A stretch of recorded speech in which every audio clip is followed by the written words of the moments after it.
మేము కూడా ఇన్వెస్ట్ చేసి ఇది చేసామండి బెనిఫిట్ అయ్యని చెప్పిన వాళ్ళు చాలా మంది ఉన్నారు నాకు. నేను ఇది ఇంటర్వ్యూలో చెప్పిస్తున్నాను.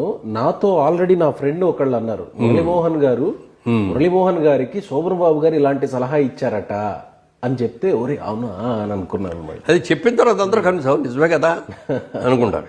అంటే ఇవాళ కొనేసి రేపే అమ్ముదా ఉంటే రాదండి. అవును ఏంటంటే కొనేసి అది ఒక ఇన్వెస్ట్మెంట్ పెట్టాం అని జాగ్రత్తగా చూసుకుంటే అది రేపు పిల్లలు చదువులకు వచ్చినా పిల్లల పెళ్లిళ్ళ టైంకి వచ్చినా లేకపోతే రేపు పొద్దున ఇల్లు కట్టుకోవాలన్నా ఏది చేయాలన్నా అది 1కి 10 రెట్లు 20 రెట్లు పెరిగి ఉంటుంది. సరే కన్విన్స్ అయిపోయి వెంటనే కన్విన్సింగ్ అప్పటి నుంచి వచ్చి ప్రతి రూపాయిని ఏదో ఒక సైట్లు మెడ్రాస్లో ఉండేవాళ్ళు. అప్పుడు మెడ్రాస్లో ఎకరాలు కొనేంత డబ్బులు మా దగ్గర లేవు కాబట్టి సైట్లు 1000 గజాలు 2000 గజాలు అట్లాంటి సైట్లు ఉంటే సైట్ల మీద ఇన్వెస్ట్ చేసాం.